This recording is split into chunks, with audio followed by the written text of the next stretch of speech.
Near the end of the chamber crazy box, there's a section where you have to intentionally paint a cube with repulsion gel in order to solve the puzzle, thus creating a crazy box. There's even an achievement if you catch this cube on the first try. Pretty cool, right? Let's skip it. From the start of the chamber, the ending elevator is visible, so naturally, speedrunners and glitch hunters attempt to find ways to skip the level in its entirety from just the first part of the test. However, in the first section, we only have access to this repulsion gel dispenser as well as our portal gun. So, how can we gain enough vertical height as well as horizontal speed to go from this section of the chamber to this elevator? Well, let's talk about a glitch called the stuck launch. Not all glitches have intuitive names, but the stuck launch is an exception. You get stuck, and then you launch. More specifically, we use some faulty collision to get stuck in a peculiar way. The kind of stuck you see exhibited in a stuck launch is not a permanent stuck, but more of a temporary stuck. This is usually done when two unique pieces of geometry are put close next to each other. By holding a directional key, the player can get stuck between these two structures. The reason why I call this a temporary stuck and not a permanent stuck is because the player can get unstuck at any time by simply letting go of the directional key. So, what's the benefit of the stuck state? Well, there's this small little quirk in most video games called gravity. Because of gravity, the player will fall down at an increasing speed. When in this temporary stuck state, gravity works a little differently. The player's velocity will still increase as if they were in a falling state, but the player isn't actually falling. Well, they are falling, but at an incredibly slow rate. Imagine the stuck state puts a massive friction force on the player that impedes the normal falling rate. Through the stuck launch glitch, we're able to gain a lot of speed.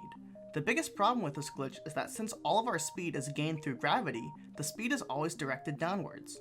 Usually, we'd like a lot of upward speed so we can fling over levels, so we have to get pretty crafty when we use the stuck launch. To preserve the downward speed from the stuck launch, we either need to travel through a portal or bounce on repulsion gel.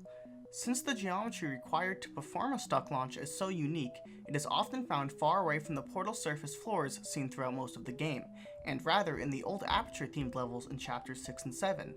Thankfully, Old Aperture is also home to the repulsion gel, so bouncing becomes the most common method of maintaining stuck launch speed. In Crazy Box, we can achieve a stuck launch in this corner, between a support beam and a gel pipe. This is great, but since we're on top of the level, there are obviously no portal surfaces in sight. However, there is a repulsion gel tube at the bottom of this level. Is there any way we could get a blob of gel on top of the level? There is, in fact, with something called portal funneling. Portal funneling is an intended game mechanic that all players have experienced in Portal 2 before, knowingly or unknowingly. You're often meant to gain momentum and fall through floor portals. And let's be honest here, those portals aren't that big. Yeah, there's more than enough room for shell to fit, but some flings can be a little daunting to land. Portal funneling fixes these concerns. In Portal 1, portal funneling was a mechanic you could actually toggle in the in-game settings. This menu had a checkbox with the text, "The computer helps you aim into floor portals," which is a pretty accurate description of what portal funneling is. When falling into floor portals, the game will funnel you into the center of the portal, basically ensuring that you land in the portal. Take this fling for example. If I were to set myself in the corner at the start of the fling, you'll notice that shell will magically move to the center of the portal, even with no inputs being pressed. This is portal funneling. The mechanic applies to shell, but it also applies to all physics objects in the game. Cubes, gel blobs, even turrets. By shooting a gel blob out of a floor portal, and then moving the portal, the gel blob will funnel into the new floor portal, changing its position just a tad. In Crazy Box, by utilizing portal funneling to move a gel blob, the player can cover the roof with blue gel. This strategic gel placement would result in a patch of blue gel right below the stuck launch spot. This is perfect. By bouncing off of this gel, the player will maintain the vertical velocity from the stuck launch. The last step, getting horizontal speed, as the end elevator is still far away from the starting chamber. Thankfully for us, Old Aperture's dome-shaped test chambers are great for bouncing off of. By doing some strafe in air, we can angle shell off of the chamber's bounds in order to land at the top of the next area.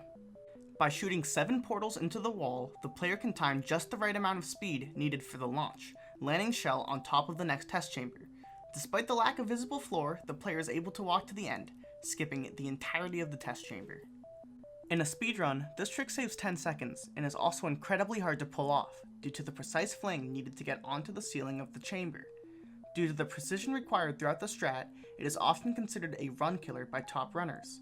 However, when performed properly, the trick is crazier than a bouncy blue box.